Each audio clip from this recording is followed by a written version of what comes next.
Drills Talk, episode 27. In this episode, we're going to discuss the top 4 ways to kill procrastination. This is based off of a blog I wrote entitled Procrastination. Now, I was going to do this video earlier, but something came up.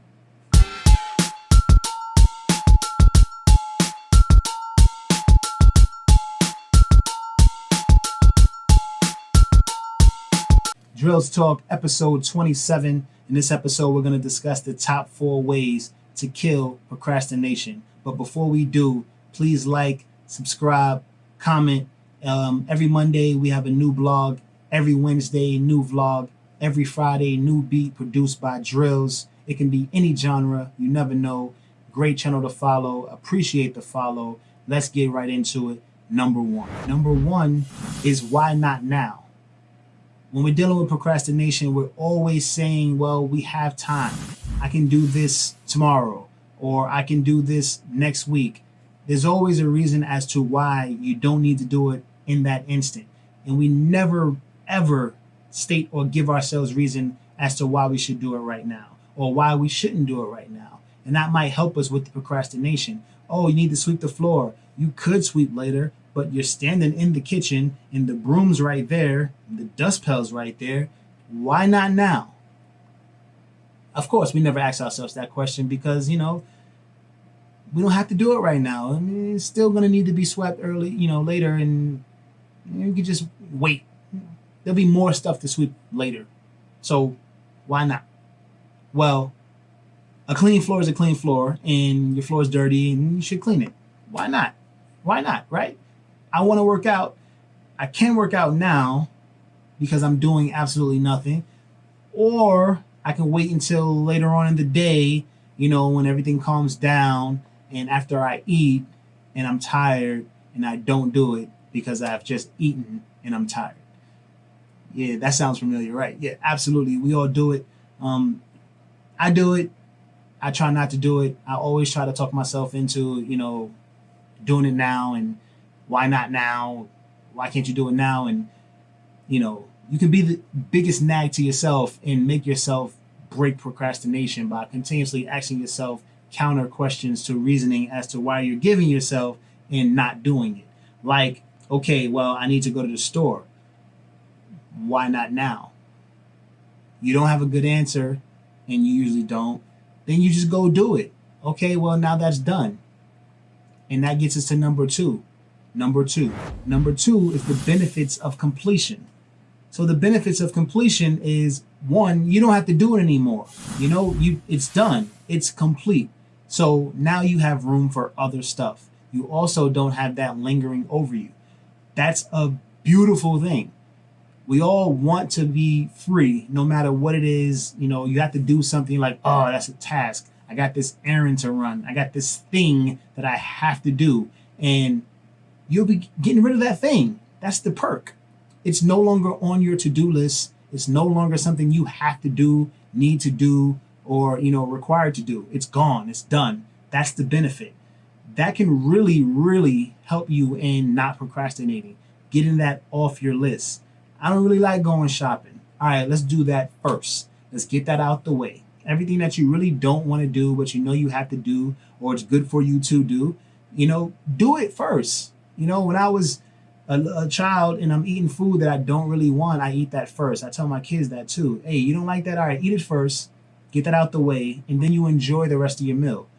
You get the part you don't want to do out the way first, or you don't feel you have to do, like the kids. Okay, I don't really like that. I'll leave that for last. Really? That's what you're going to do? You're going to enjoy your meal and then leave the thing that you don't want to eat on your plate, let it get cold, get in trouble. For what? Why? And that's what we do in life. We do everything else. We get home, we kick our shoes off, we sit on the couch, we grab a beer or a drink, whatever. We're sitting on the couch, we turn the TV on, and we waste an hour just flipping through the channels. We don't even find something we want to watch. An hour later, we actually find something interesting. So that's another hour gone, 2 hours done, down the drain. What do we have to do? Well, we have to, tidy up the house. We got to clean up. We got to make sure, the kids are ready. If we got kids, ready for tomorrow and their homework is done that day. and we got to work out. We got to squeeze a workout in, and we got to cook dinner. Dinner is definitely need to be cooked. Oh yeah, and we got to we got something to do tomorrow, so we got to make sure our clothes are ready in the morning, so everybody's ready to go and get out the door tomorrow. But we got home and we wasted 2 hours. Why? Because yes, all that needed to be done, but we never told ourselves the benefit of doing that first. We do all that first, and now we're really chilling, sitting on the couch because everything we need to do is done. And we're ready for tomorrow. So we can sit in front of the TV and do absolutely nothing and channel surf and be okay with it because you've done everything on your to-do list. That's the benefit of completion. Please use that in trying to kill your procrastination issues. It definitely works. Number three is the repercussions of waiting. It's the reverse. If the benefit doesn't help you, think of the repercussions. The repercussions is, oh my goodness, we're 2 hours, into getting home. It's already about 7:30, 8 o'clock. And I got to do all this stuff. And all I've done so far is watch TV. And that did what for me? Absolutely nothing.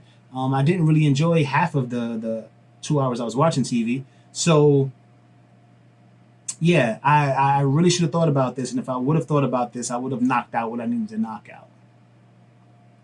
Let's take an example of working out. You didn't work out, and the later it gets, you're not going to work out, right? So the repercussions are, one, you didn't work out, so you don't feel good. And two, you don't look good. Because you come home and you get a beer or a drink and you sit on the couch and you eat junk. And then you get off the couch and you make dinner. And then you make dinner and you go to bed. And you don't work out. So what's going to happen to you physically? Nothing good, right? And we all getting older. So the older we get, the more and more that pattern affects us. And you don't look good. So procrastination has done more to you. It's giving you a reason as to not do stuff that you should be doing. And it's making you look bad physically, and it's making you feel bad mentally, and you have that stress over your shoulder of having to do something that you could have done earlier, but you didn't.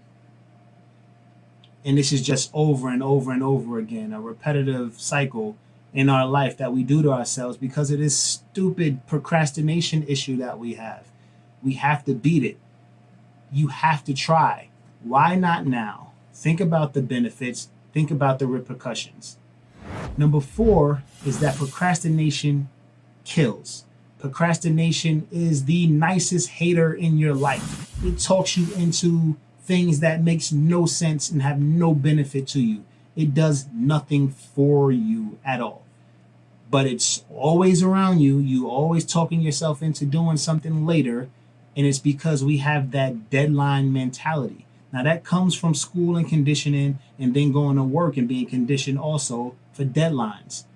If the deadline's not this week or not tomorrow or not, a red alert and is everybody on hands on deck or whatever, it doesn't need to be done. And then you translate that to your life and it's like, hey, there's no real deadline here, so it doesn't really need to be done. And procrastination, the hater, is saying, yeah, we can wait. Why not? Why can't we just wait? We can do it later. And then we do that with everything. Everything is late. You help the kid with their project that's due on a Friday, on Thursday night, when they came home with the letter 2-3 weeks ago. Why? Because of the deadline mentality. You just procrastinate until it has to be done. Now it has to be done. The problem with that is other things need to be done also. And what if they have similar deadlines? One thing did pop up on Wednesday that needed to be done Friday. But the other thing that needed to be done Friday, you had for 21 days now. That shouldn't even been an issue. Those things should have never collided. But because of the deadline mentality and the ultimate friendliest hater in the world, procrastination, you're in this pickle again. What are we doing here? We got to beat this.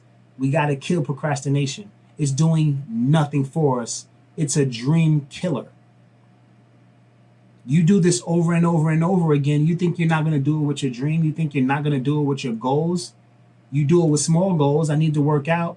You know, I need to cook more. I need to eat out less. I need to do all these little things. And then it's like, okay, well, I don't do all those little things. That's going to add up to a big thing.